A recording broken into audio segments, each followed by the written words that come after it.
Hey warriors, you are running out of time, not because life is short, but because you keep giving your days to habits that steal your future. And the worst part? You defend them, you protect them, you act like they are harmless when they are slowly erasing everything you could become. Marcus Aurelius wrote, "You have power over your mind, not outside events. Realize this, and you will find strength. But you have not realized it yet. You keep waiting for the world to change, while the real problem lives inside you. In the patterns you repeat without thinking, in the comfort you choose without questioning. There are 5 habits that will destroy you in 2026 if you keep them. They will not announce themselves, they will not give warnings, they will just keep taking your time, your energy, your potential, until one day you wake up and realize another year has passed and nothing has changed." Seneca said, "It is not that we have a short time to live, but that we waste a lot of it. And these 5 habits are exactly how you waste it. They feel normal, they feel safe, but they are costing you everything you say you want.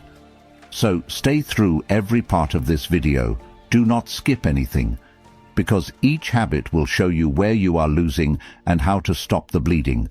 This is not comfort, this is truth, the kind that hurts but heals. Hit that like button right now, share this message, subscribe to this channel, because growth is not private, and when you commit publicly, you make it real. Declare war on your old self. Comment this now. I will not waste 2026. Say it, mean it, declare it, because your words create your reality. The first habit, delay. You tell yourself you will start tomorrow, next week, next month, when things settle down, when you feel ready, when the timing is perfect. But here is what you are really saying. Not now, maybe never, just not today.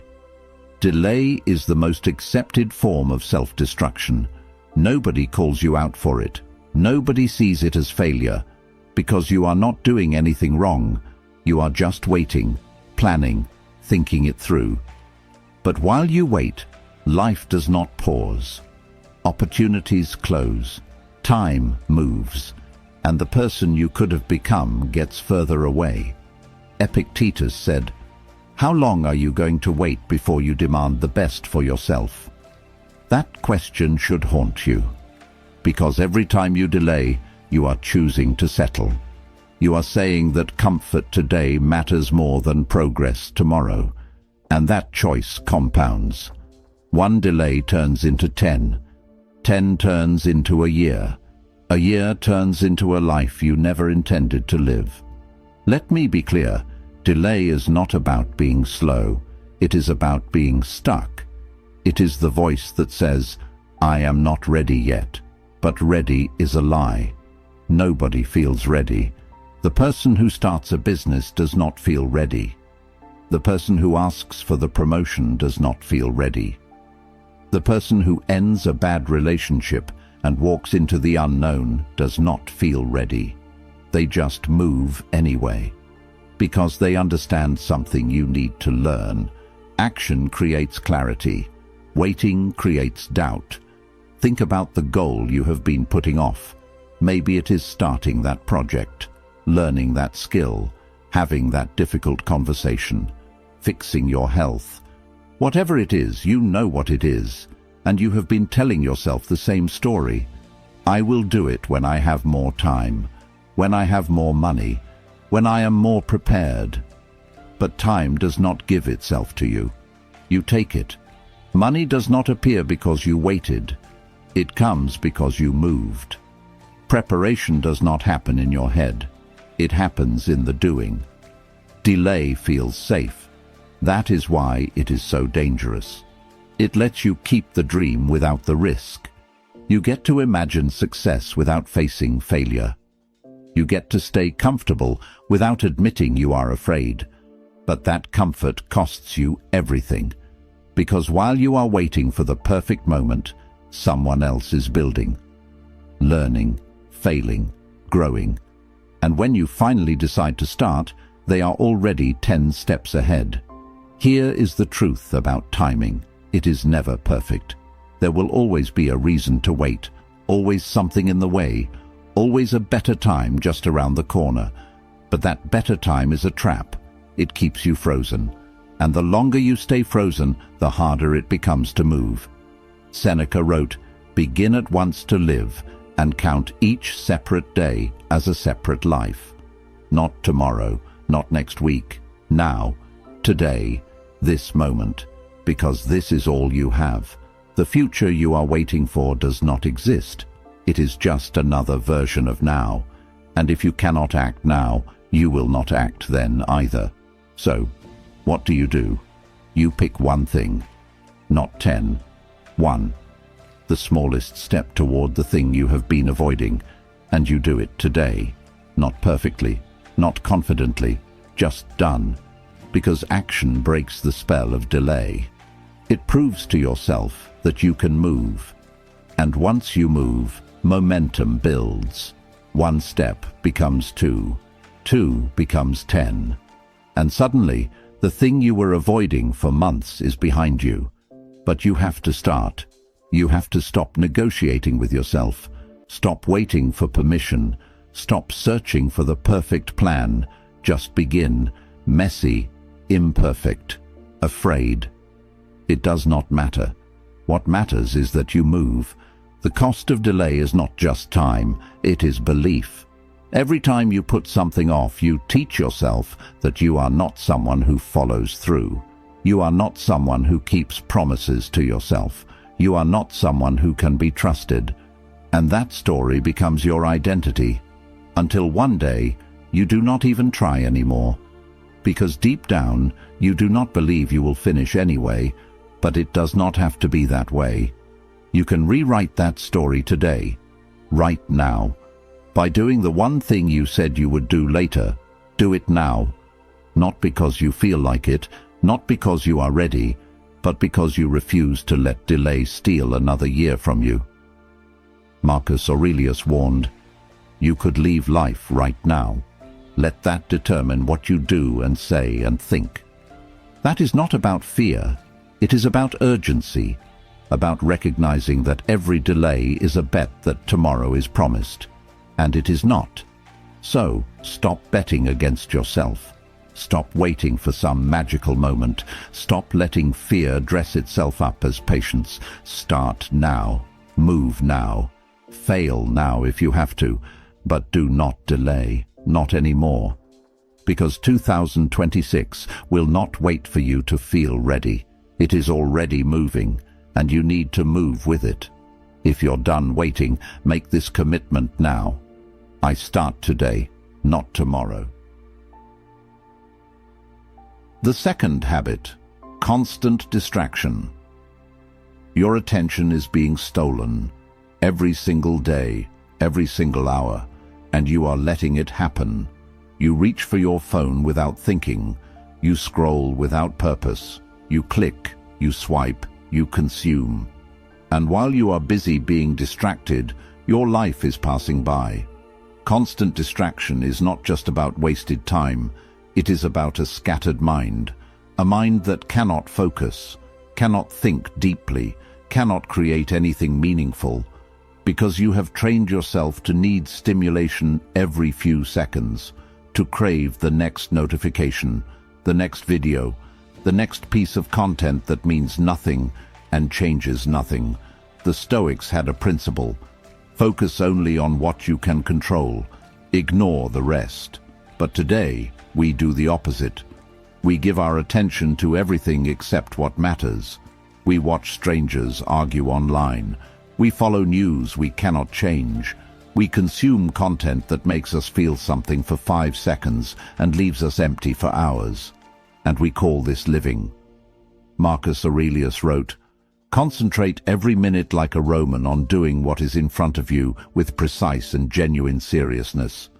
But you cannot concentrate, not anymore, because your mind has been rewired. You have taught it that focus is boring, that stillness is uncomfortable, that doing one thing at a time is not enough. Let me tell you what distraction really is. It is avoidance. You are avoiding the hard work, the important conversation, the project that scares you, the silence that forces you to face yourself. So, you fill every moment with noise, with content, with anything that keeps you from sitting with what is real. And the worst part, you do not even enjoy it. You scroll and feel nothing. You watch and forget what you watched. You consume and stay hungry, because distraction does not feed you. It numbs you. It keeps you busy enough to feel productive, but empty enough to stay lost. Think about your day. How many hours did you give to things that do not matter? How many times did you pick up your phone for no reason? How many moments did you miss because you were looking at a screen instead of living your life? The answer is too many, and you know it. Epictetus said, "If you do not wish to be prone to anger, do not feed the habit. Give it nothing which may tend to its increase." The same applies to distraction. If you do not want a distracted life, stop feeding the habit. Stop giving it your time, your energy, your attention. But here is what makes this habit so dangerous. It feels harmless. Scrolling for 10 minutes does not seem like a big deal. Checking your phone during a conversation does not seem like betrayal. Watching videos instead of working does not feel like failure. But it all adds up. 10 minutes becomes an hour becomes a day becomes a year.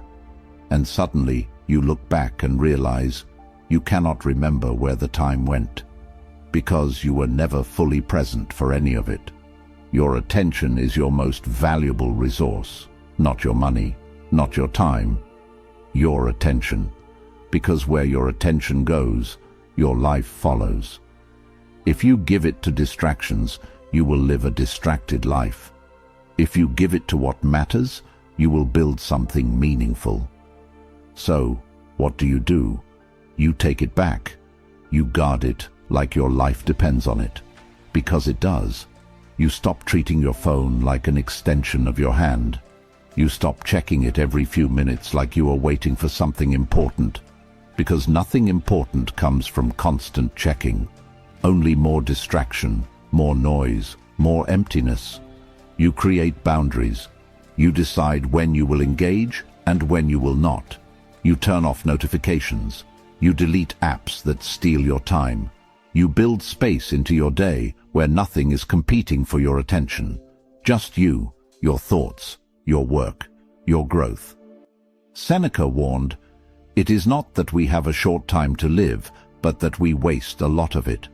And distraction is the biggest waste of all, because it gives you the illusion of doing something while you are actually doing nothing. You feel busy, you feel connected, but you are neither. You are just lost in a loop that leads nowhere. The people who win in life are not the smartest. They are not the most talented. They are the ones who can focus, who can sit with one task and see it through, who can ignore the noise and stay on their path.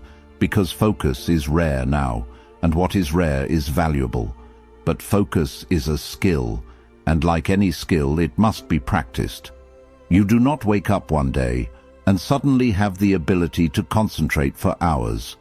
You build it, you train it, you protect it, and you start by removing the distractions you have been defending. Stop telling yourself you need to stay informed. You do not. Most of what you consume is not information.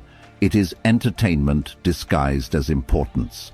Stop telling yourself you are just taking a quick break. You are not. You are running away from the work. Stop telling yourself everyone else does it. They do. And they are just as lost as you are. You are better than this. You know you are.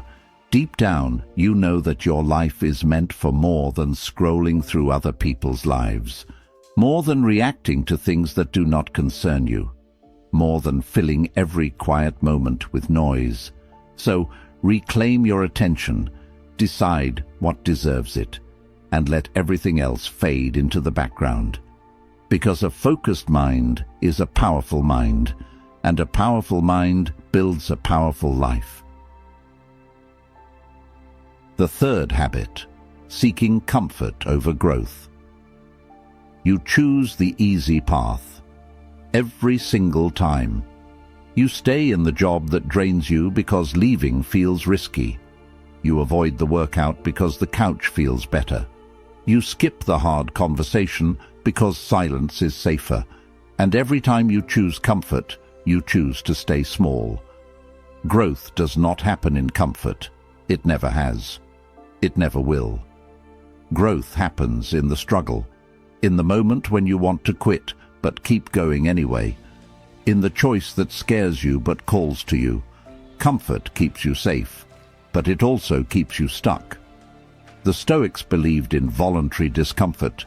They practiced it intentionally, not because they enjoyed suffering, but because they understood something most people miss. Discomfort builds strength.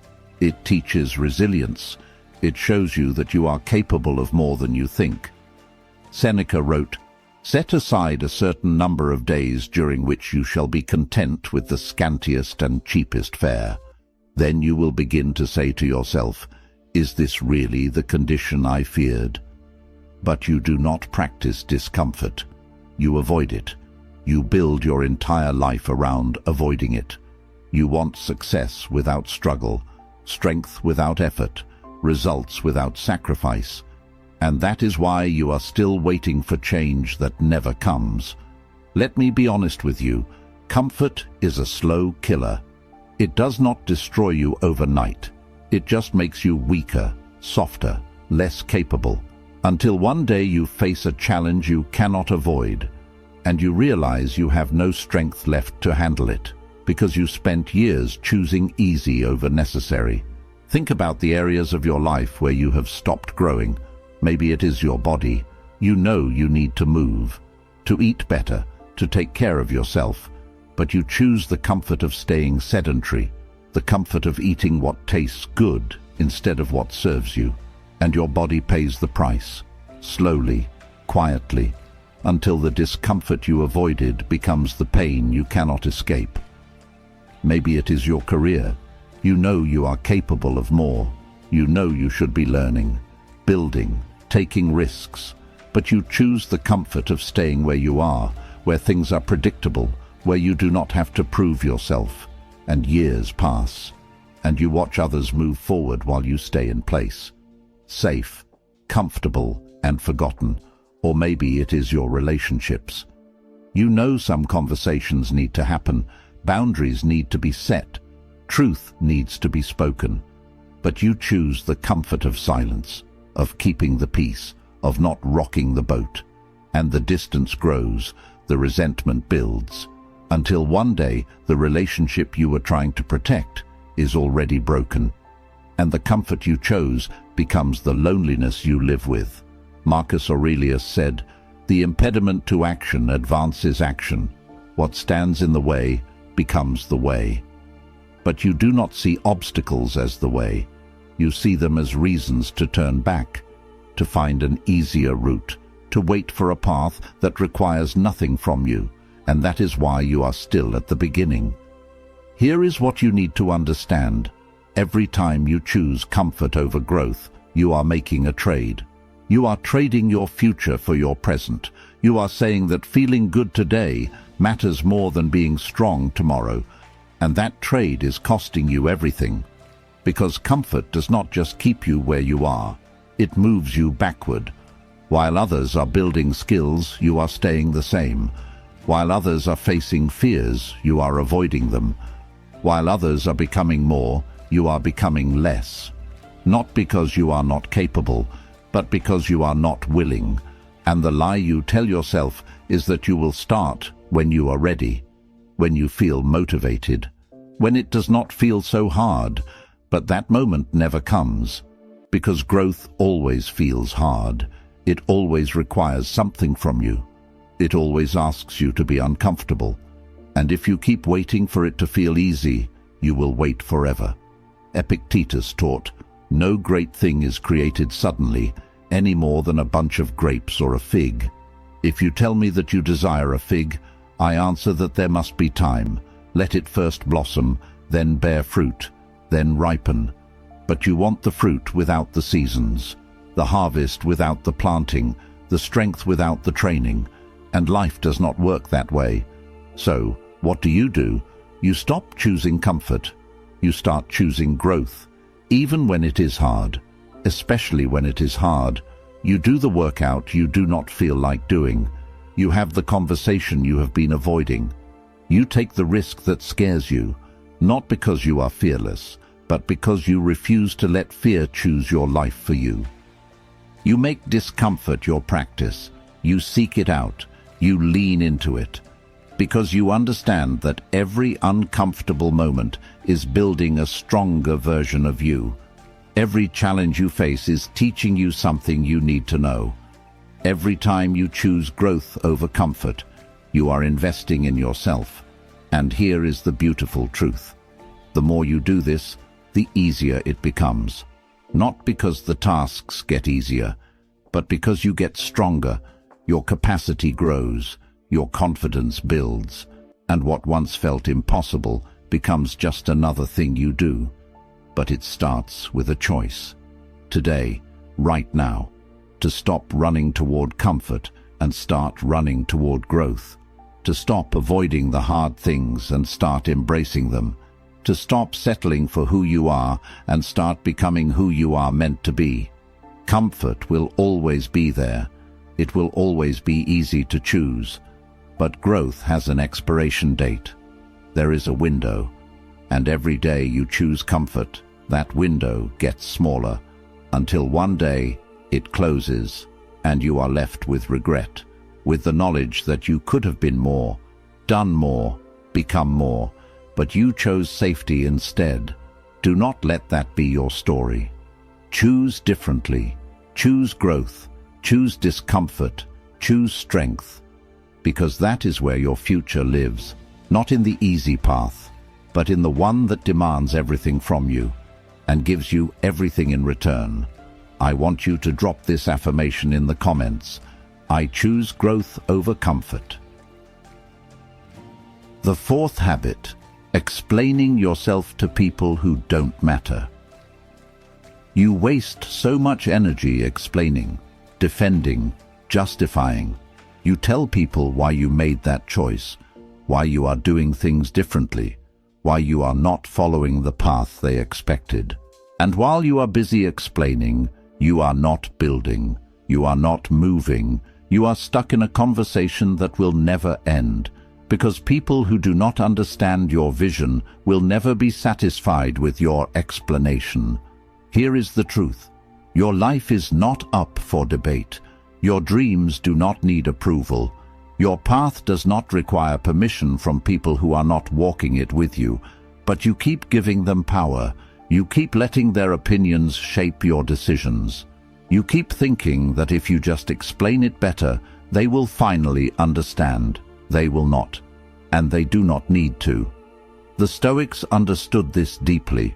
Marcus Aurelius wrote, "It never ceases to amaze me. We all love ourselves more than other people, but care more about their opinion than our own."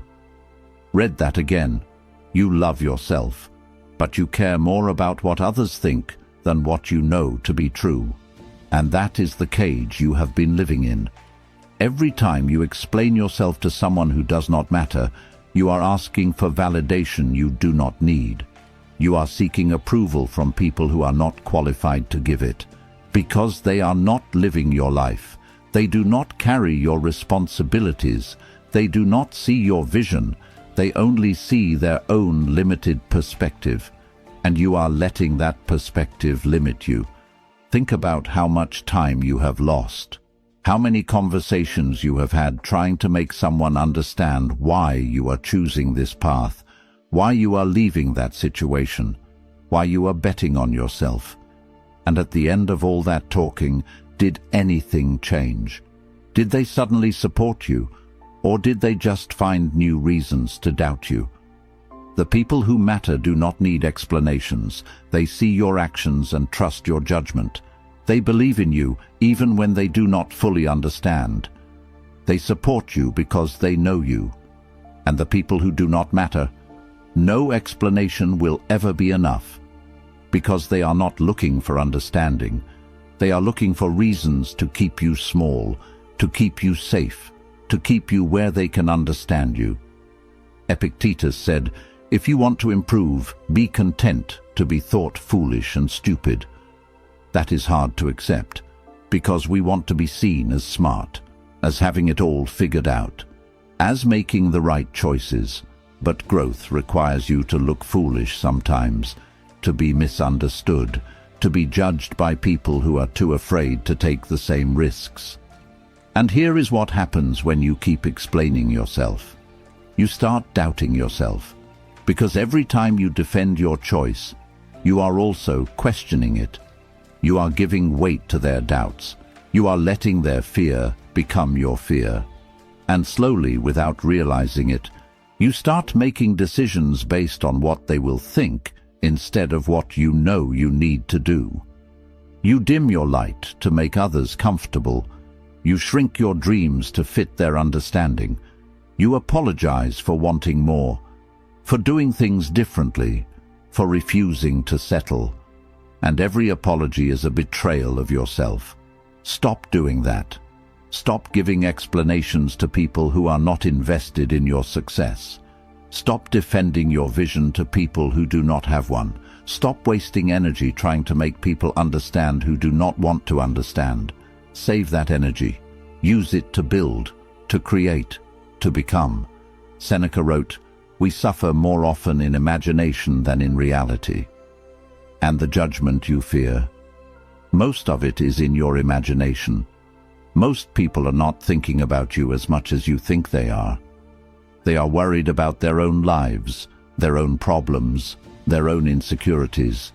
And the few who do judge you, they are projecting their own fears onto you, their own regrets, their own limitations. So why are you giving them so much power? Why are you letting their small thinking make you doubt your big dreams? Why are you explaining yourself to people who gave up on their own potential and now want you to give up on yours? Here is what you do instead. You let your results speak. You stop talking about what you're going to do and just do it. You stop seeking approval and start building proof. Because when you succeed, the same people who questioned you will suddenly act like they always believed in you. And when you fail, the same people who encouraged you will say they saw it coming. So their opinion is worthless either way. Your focus should be on the people who matter, the ones who show up, who support, who believe in you even when the path is unclear. Those people do not need explanations. They need updates. They need you to keep going. They need you to prove to yourself what they already see in you. And for everyone else, silence is your answer, not because you are arrogant, not because you do not care, but because you understand that your time is limited, your energy is precious, and every moment you spend explaining is a moment you are not executing. Marcus Aurelius also said, "Waste no more time arguing what a good man should be. Be one." Stop arguing about your path. Stop defending your choices. Stop explaining your vision. Just walk it, live it, build it, and let the life you create be the only explanation you ever need to give. Because at the end of your life, you will not remember the people who doubted you. You will not care about the opinions that once felt so important. You will only care about one thing. Did you live true to yourself? Did you follow your path? Did you become who you were meant to be? Or did you spend your whole life trying to make others understand a journey they were never meant to take? Choose yourself. Choose your vision. Choose to stop explaining and start becoming. Because the world does not need more people who can defend their dreams. It needs people who can build them. The fifth habit, avoiding responsibility. You blame everything. The economy, your parents, your boss, the system, your past, your circumstances. And every time you point a finger outward, you give away your power. Because blame feels good in the moment. It releases you from guilt. It makes you the victim instead of the failure. but it also makes you powerless. And powerless people do not change their lives. Here is the hard truth. Until you take full responsibility for where you are, you will never get to where you want to be. Because responsibility is not about blame. It is about control. When you blame others, you are saying they control your life. When you take responsibility, you are saying you do. And that shift changes everything. The Stoics built their entire philosophy on this principle. Epictetus said, "We cannot choose our external circumstances, but we can always choose how we respond to them." That is responsibility. Not denying what happened to you, not pretending life has been fair, but refusing to let your past dictate your future, refusing to stay stuck because of what someone else did or did not do. But you do not do that. You hold on to your excuses like they are treasure. You build your identity around your struggles. You tell the same story over and over about how you did not get the opportunities others had, how you were hurt, how you were dealt a bad hand, and every time you tell that story, you strengthen it. You make it more real, more permanent, more impossible to escape. And yes, maybe you were dealt a bad hand. Maybe life has been harder for you than others. Maybe you faced things that were not your fault. I am not here to deny that. But here is what I am here to say. It does not matter. Not if you want to move forward. Because fair or unfair, right or wrong, the only question that matters now is this: what are you going to do about it? You can keep blaming, keep pointing at everyone who failed you, keep listing all the reasons why you are behind. Or you can accept that where you are right now is your starting point, not because you deserve it, not because it is fair, but because it is real. And the moment you accept it, you can start changing it. Marcus Aurelius wrote, "You have power over your mind, not outside events. Realize this, and you will find strength." But you have been doing the opposite. You have been giving power to outside events, letting them define you, control you, limit you. And as long as you do that, you will stay exactly where you are. Think about the areas of your life where you are stuck: your finances, your health, your relationships, your career. Now ask yourself honestly, who are you blaming for that? Your job for not paying enough? Your metabolism for being slow? Your partner for not understanding you? Your industry for being difficult? And maybe those things are true. Maybe your job does not pay enough. Maybe your body does not respond like others. Maybe your partner is difficult. Maybe your industry is broken. But blaming them does not fix anything. It just keeps you stuck. Because as long as you are focused on what they are doing wrong, you are not focused on what you can do right. Here is what responsibility looks like. It is not saying everything is your fault. It is saying everything is your responsibility. Your health is your responsibility, even if you have bad genetics. Your finances are your responsibility, even if you started with nothing. Your relationships are your responsibility, even if the other person is difficult. Your career is your responsibility, even if the system is unfair. Because when you take responsibility, you take back control. You stop waiting for the world to change. You stop hoping someone will save you. You stop expecting life to get easier, and you start asking better questions. Not, why is this happening to me, but what can I do about this? Not, who is to blame, but what is my next move? Seneca said, "Difficulties strengthen the mind, as labor does the body. But you cannot be strengthened by difficulties if you are busy blaming them, if you are running from them, if you are using them as reasons to quit. You have to face them, own them, and decide that no matter what happened, you will not let it define what happens next." And I know this is hard. I know it feels easier to blame, to point at all the things that are not your fault. But easy is what got you here. Easy is what keeps people stuck for decades. Easy is the reason most people never change, because they spend their whole lives waiting for someone to apologize, someone to make it right, someone to give them what they deserved, and they die waiting. Do not be that person. Do not let your life be defined by what others did or did not do.